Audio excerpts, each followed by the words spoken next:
خواجہ صاحب، field marshal صاحب نے جو کہا ہے کہ سیاسی مصالحت سچے دل سے معافی مانگنے سے ممکن ہے، آپ اس جملے کو کس تناظر میں دیکھتے ہیں؟ کیا یہ براہ راست پیغام ہے پاکستان تحریک انصاف کے لیے سمجھ سکتے ہیں، کسی سیاسی جماعت کے لیے، کسی انڈیویجول کے لیے، کسی ایک طبقے کے لیے، یا کسی اور پیرائے میں اسے دیکھنا پڑے گا؟ دیکھیں، یہ دو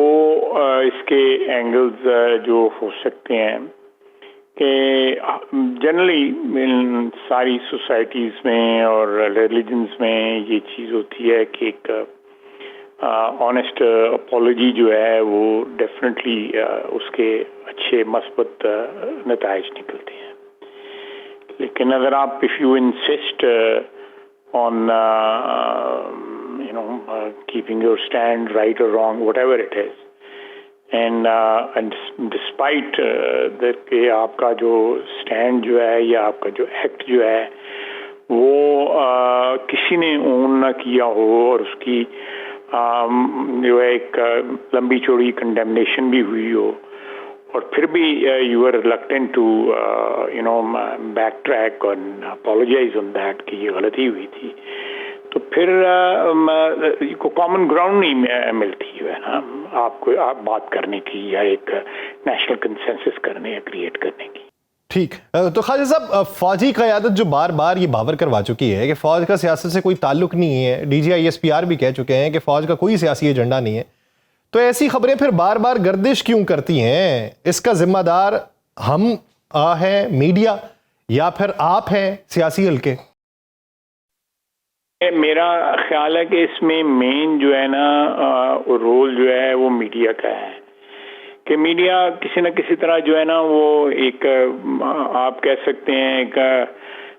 فرنٹ برنر میں نہیں تو بیک برنر کے اوپر جو ہے اپنی جو بزنس ہے وہ رکھنا چاہتے ہیں، تاکہ جو ہے وہ سچویشن جو ہے وہ کام نہ ہو، سچویشن جو ہے اس میں کوئی ایکسائٹمنٹ رہے. ادروائز میرا جو ہے وہ میرا خیال ہے کہ ایسی خبریں جو ہے ٹوٹل بیس لیس، خصوصاً یہ جس خبر کی آپ کو ریفر کر رہے ہیں اس میں قطعی طور پہ کوئی صداقت نہیں تھی، قطعی طور پہ صداقت نہیں تھی. اس کی مین وجہ بھی میں آپ کو بتا دیتا ہوں کہ ہماری جو پریزنٹ ارینجمنٹ ہے، جس کو میں بڑا برملا ہائیبرڈ ارینجمنٹ کہتا ہوں، and in a very demonstrative way it is hybrid. پہلے ہائیبرڈ تو پہلے بھی تھی، لیکن وہ کہیں کو پردہ وغیرہ ہوتا تھا یا کوئی ایک ڈسپائٹ دیئر انٹرفیئرنس جو ہے وہ بیک گراؤنڈ میں تھے. لیکن اب ایک ایسی سچویشن آ گئی ہوئی ہے جہاں پہ ایک بڑی کمفرٹیبل، ویری کمفرٹیبل ایک ارینجمنٹ ہے، اس کے اندر اس قسم کی افواہیں چھوڑنا جو ہے میں سمجھتا ہوں کہ وہ ill intentioned ہے، بدنیتی پہ مبنی ہے، اور وہ اس جو سموتھنس ہے اس وقت سسٹم کی جو ہے اس کو سیبوٹاج کرنے کی جو ہے نا وہ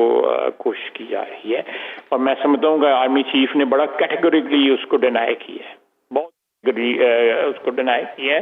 کہ میری ایک محافظ کا میرا اسٹیٹس ہے، جو بڑا ایک میں سمجھتا ہوں بڑا مقدس فریضہ ہے ہماری فوج کا، چاہے وہ محافظ جو ہیں آرمی چیف ہو یا دوسرے رینکس ہوں، سب کا ایک بڑا مقدس فریضہ ہے، قوم کو اس کا احترام کرنا چاہیے ایز لانگ دے آر اور خصوصاً اس ماحول میں جس میں ہماری شہادتیں ہوئی ہیں، ہم نے جنگ جیتی ہے اللہ کے فضل سے، اور ساری دنیا جو ہے ہماری فوج کی جو ہے ایبلٹی کی، اس کی قابلیت کی، اس کی بہادری کی جو ہے وہ اس کو تسلیم کر رہی ہے. بڑی پاور تسلیم کر رہی ہیں، امریکہ تسلیم کر رہے ہیں، دشمن تسلیم کر رہے ہیں، ہندوستان کے اندر آوازیں ہیں جو تسلیم کرتی ہیں. تو سر یہ بتائیے کہ مستقبل میں فوج اور سیاست کے درمیان اگر توازن قائم رکھنا ہے تو اس طرح کی باتیں بھی نہ پھیلیں، تو آپ کی نظر میں پھر عملی اقدامات کیا ہیں؟ دیکھیں، اس میں سب سے بڑی بات ہے ٹرسٹ. اور اگر اس وقت جو ہماری جو کوآپریشن ہے یا ہائیبرڈ جو ارینجمنٹ ہے اس میں چیزیں جو ہیں اس میں we are not adversaries, we are partners. ایک ہوتا ہے نا کہ ایک آپ ایڈورسریز ہیں کہ آپ ایک ہی چیز کے لیے دو فریق جو ہے کمپیٹ کر رہے ہیں، اٹس ناٹ دیٹ. ہم ایک ہی چیز کے لیے اکٹھے مل کے جو ہے نا اس کو اسٹرگل کر رہے ہیں. بہت شکریہ.